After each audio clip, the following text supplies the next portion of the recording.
Chaque jour qu'on dort, qu'on se réveille, il y a de nouveaux dossiers.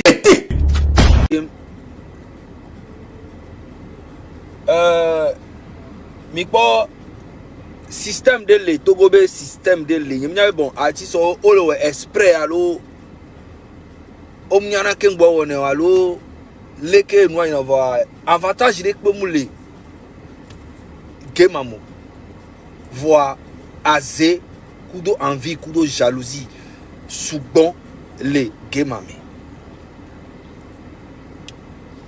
yeni bien ko okpo Togo a non ni wa menovi le ghetto mi alo le emome yo o hlon kakaka o va le nyindea ma me soubon accepter ne mi do la second muni hajijibe côté pe Togo to ne o le won oh ele onu ale ka mi jesi muni fi ekpo be na sa anogo de gbalo anon fi ele ka o leke o mi jesi amon Togo to yo mentalité ma mere pe to be nyu e ala comparer de kukudo Enia Barabasa elle a comparé le Kukudo Mastaja elle a comparé le Kukudo Kig mais elle a comparé le Kukudo en fait Mimo accepté na Amebe présent kaka mi lava accepté Amebe futur ntochon Amebe passé ko na bevere na mi Togo to ne mi leon nous kanti nyamba Facebook a dit egbe mbale kpo ndo kuto direct do set lo kudo Mike Flame kudo Fuga Boy kudo enya leke peut-être buzz beni mileo voir en réalité ghetto via amere benia fikebe site le kaka va le fikebe legbe a nyang po be mi do la féliciter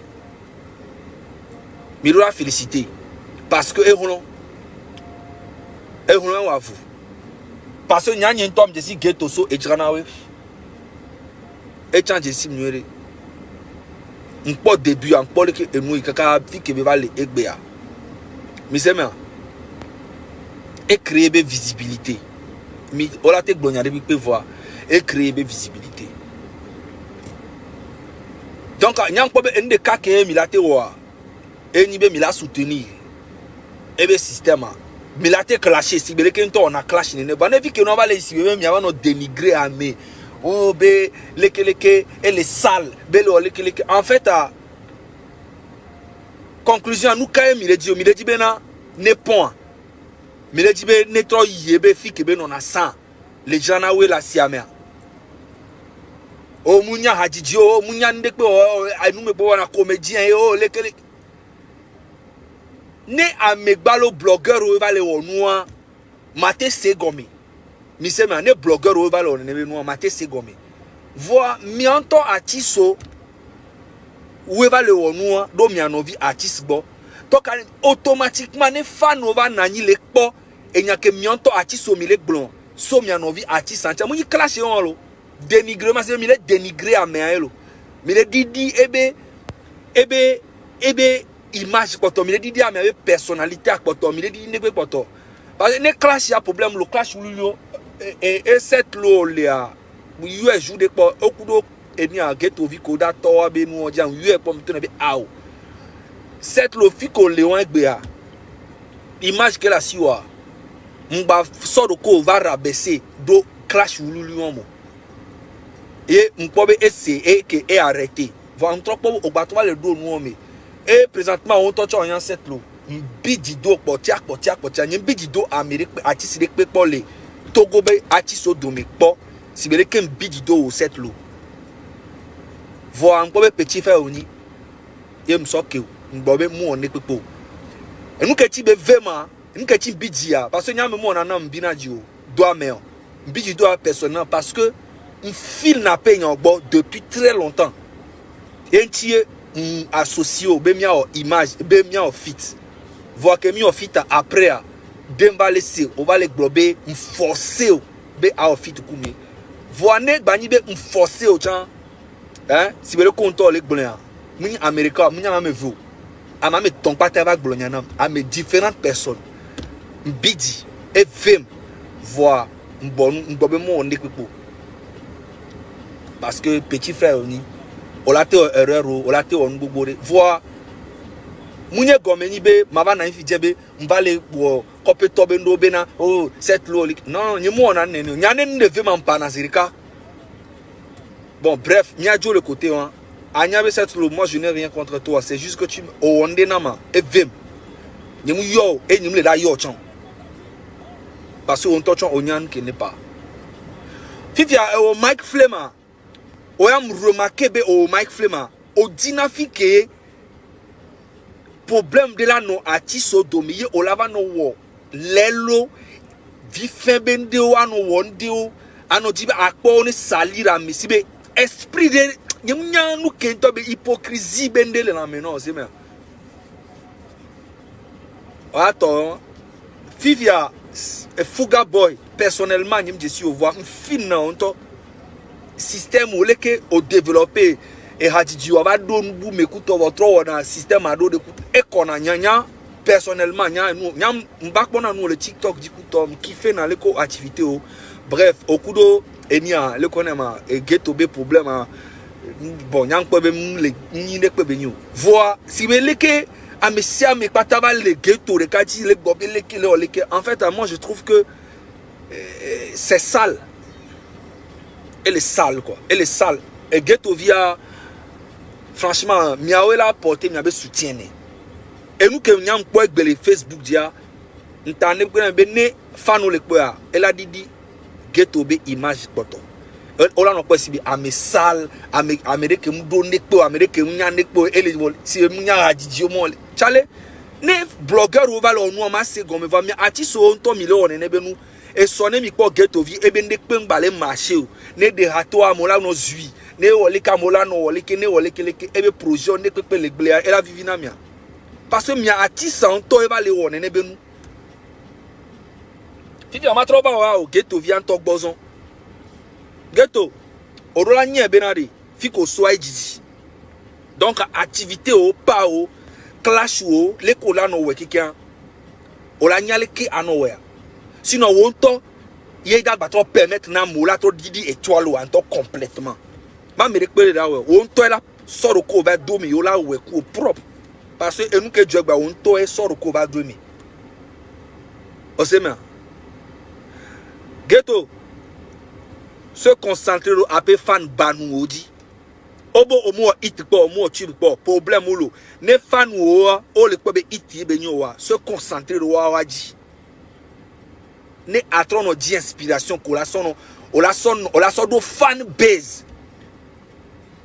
Misema le Togo mna artiste pate do fan bezo artiste dina ha mo apprécier non oh e dina ha nyori to na lekeleke voix jour ko la ho palais yo la doya jour wan ye o la nya benade o do fan base donc ghetto mana nya be artiste ko nya o do fan base numba sugon chanwa fan base la mo le ko le lonyobo o di how o mdi how ils sont avec toi. Et nous, qu'on avait fan baiser.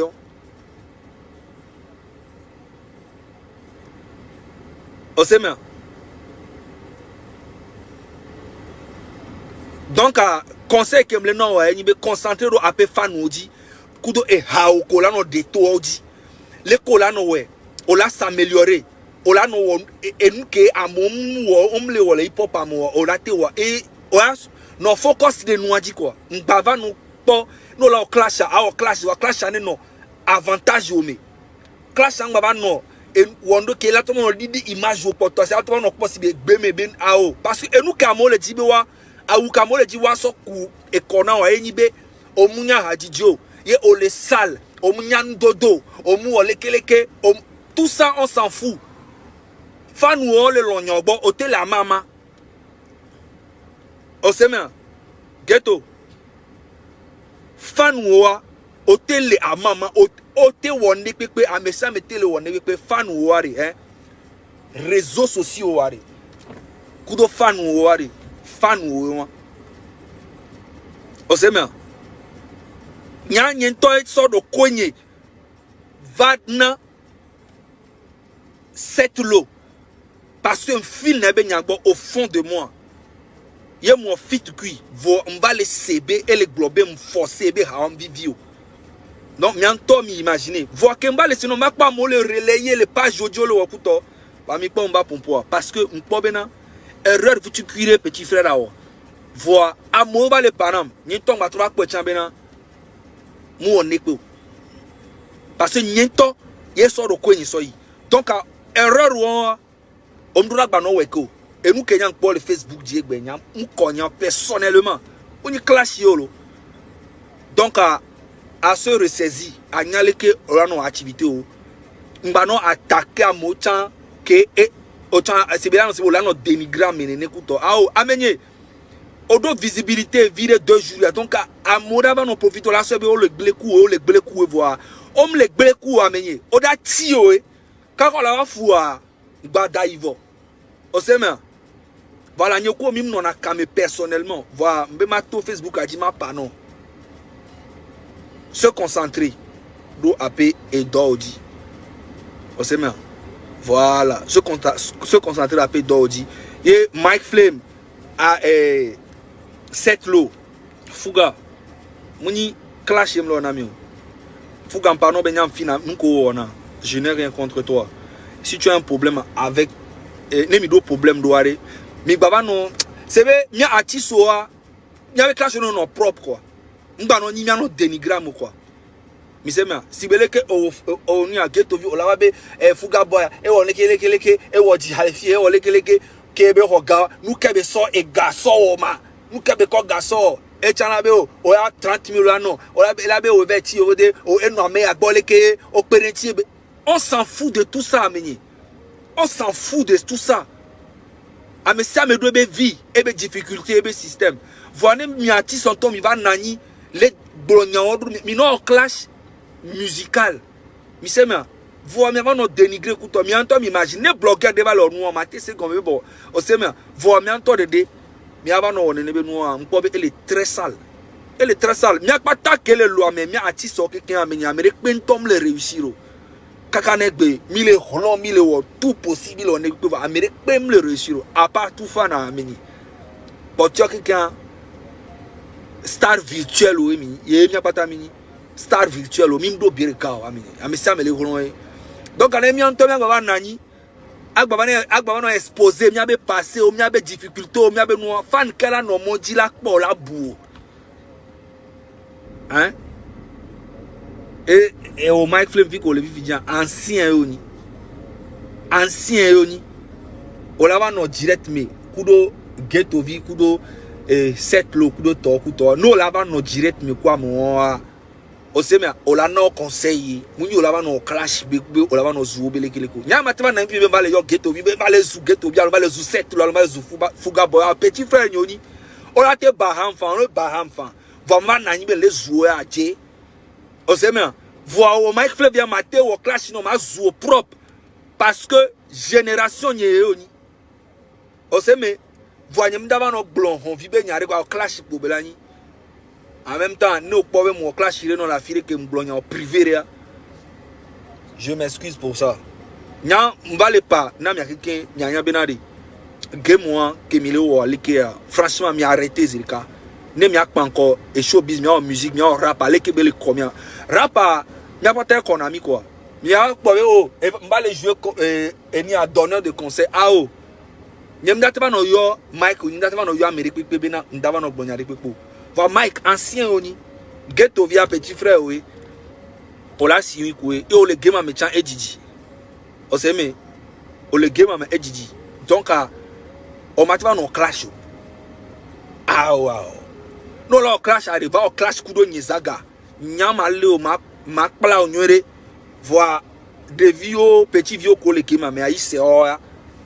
Mbava no no ozemia o get ovicha o do fan base o le site nyore mbava soro ko va dondo me kamola no sali image wa no po e enu keju to a enu ama no yiko no la no te pere ka no le ka no gli ka ko la so image de so ku ko image wala no tio mizemia voilà nya mapa vérité nami Nyemdateba na vidjembe mbale o clash kudo geto vi allo 7 lots allo fuga boy allo e colis allo en ao petit frère nyoni osema voilà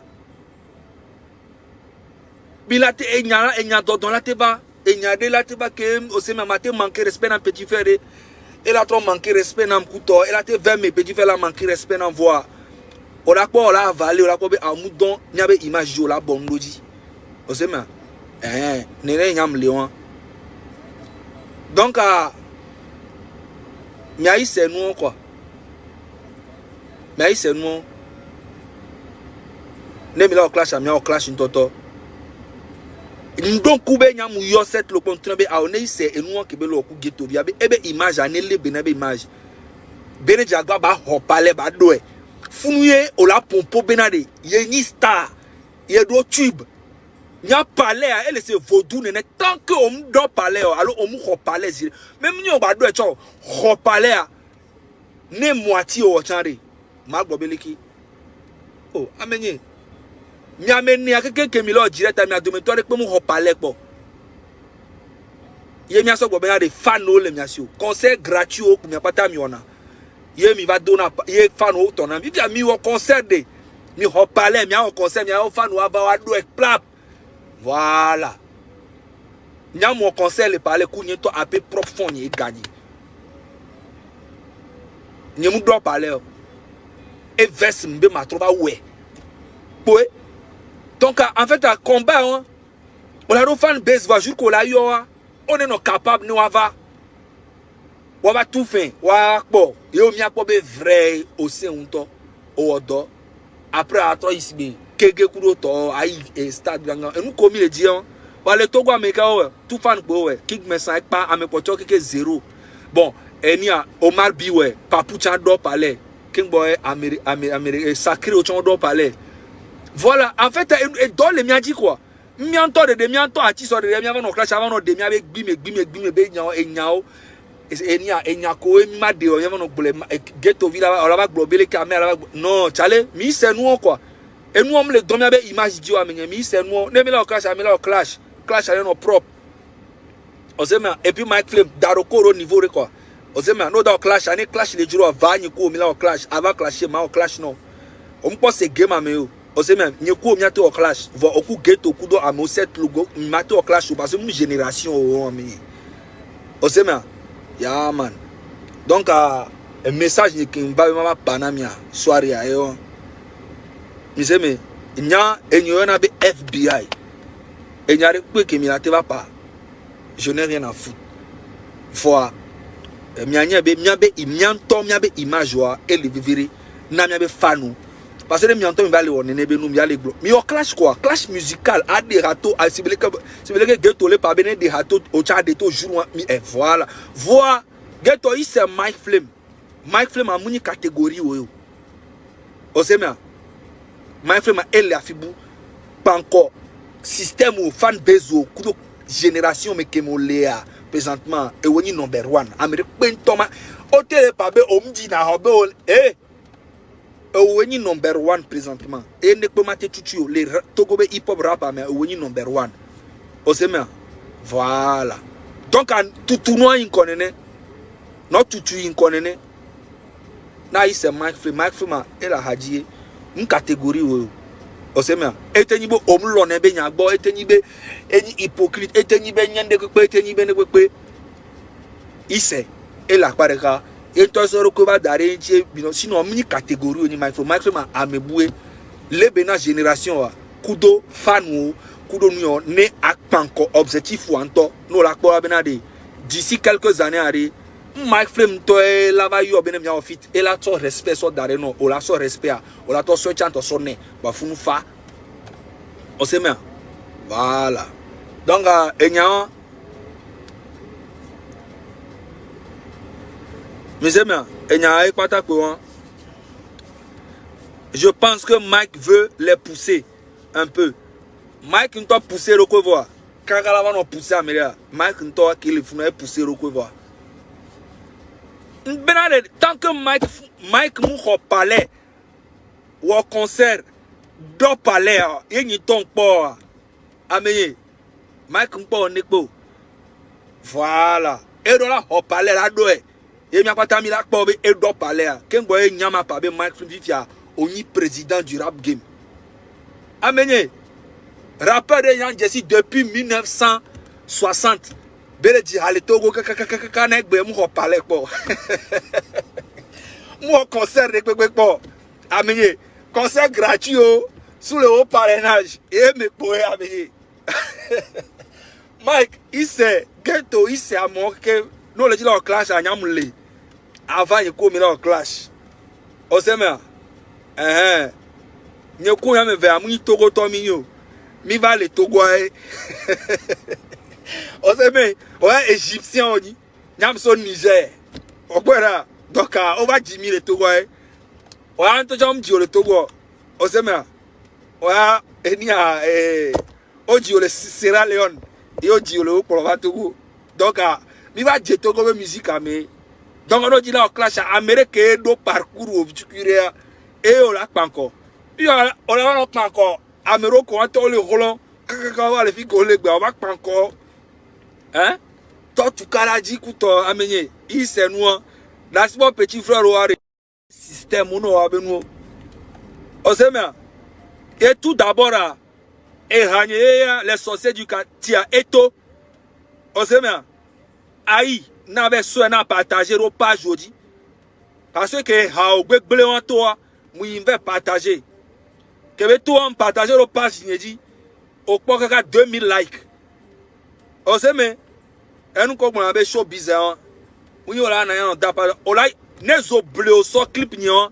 On va partager au Abdul Nasser alon ko kuto égyptien on ko no be partager le page officiel a dit on la partager mais que parler de page officielle dia ne no la parce que faut dinoni au pona page officielle wa se benare chambre au menene ye au sona Abdel Nassiras et ni salon donc nous to nous on va on les chambres mais les Bibia à moment nous allons partager les salons. C'est mais à noter nous amenye jo le système va pas encore ni FBI ne yo ko mi anani mi la we voilà game que mi les parents o c'est mais